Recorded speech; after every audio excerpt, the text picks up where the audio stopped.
I'd like to say a little bit about what we've been doing on campus with technology to try to further teaching and learning in various ways. And I think kind of at a top level, since the theme here is about personalization, I think it's also important to just realize that in learning is a psychological process.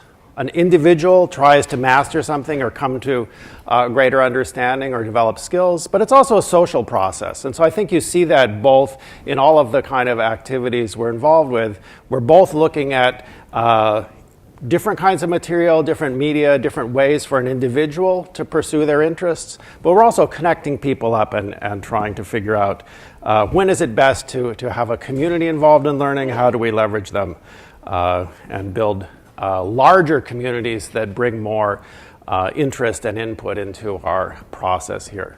So this is just to put a graph up to give an idea of what the scale of activities on campus here over the last 3 years. I was vice provost for online learning, and now I'm merging into the slow lane of the university and becoming vice provost for teaching and learning. But I think it's really important that we take some of the ideas of the last few years, which were really pursued in an experimental way, and integrate them more broadly into the university process. So this is just, I think, over 3 years we've been involved in about 450 projects. That involves about 200 Stanford instructors. Touches 200 distinct courses. Many of them we've done revisions and tried to improve over a period of time.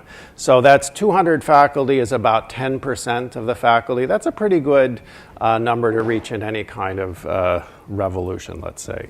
So I thought I'd give you a few examples of things that different faculty and instructors have been involved with. You saw a really great example in the history video that you just saw. Here's another historical project. This is about medieval manuscripts.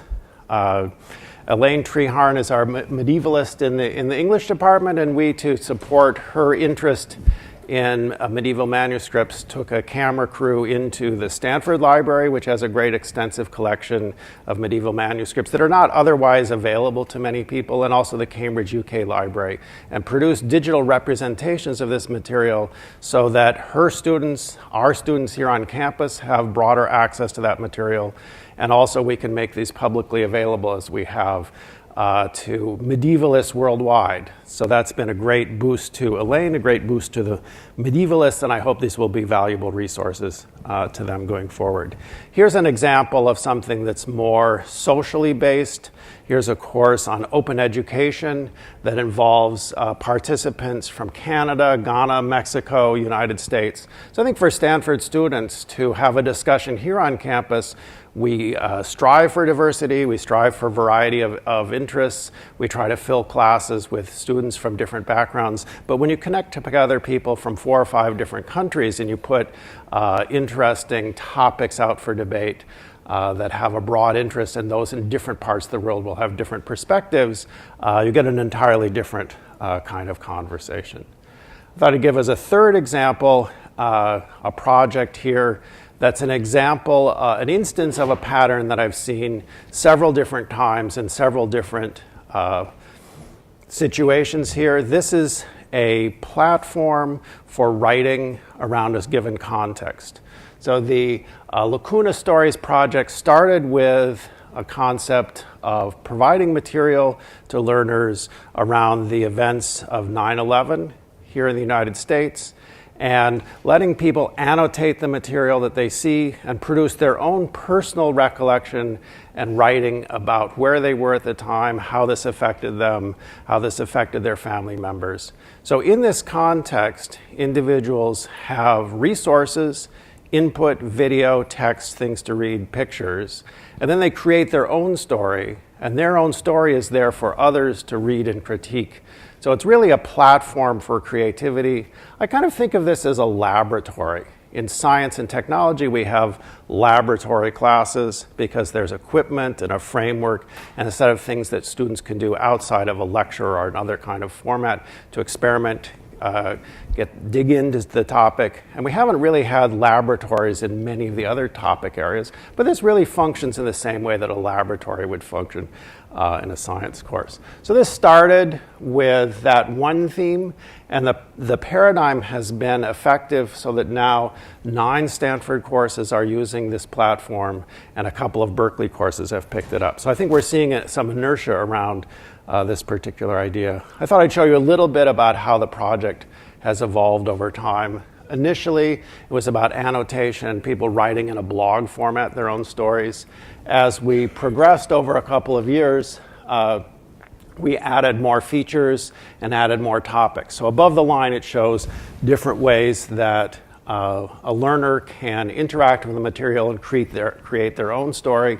And on the bottom, I've shown an increasing number of topics and course areas that have picked up this paradigm. So one of the points I want to make is that I think everyone has seen MOOCs of a certain format where you have a video lecture followed by simple multiple choice questions and a discussion forum. I think that's really the tip of the iceberg. It's kind of a way to make the common format we have here of a lecture course more broadly available. But really all of the interest here, in my opinion, lies in exploring different forms of pedagogy, different ways of engaging learners in material.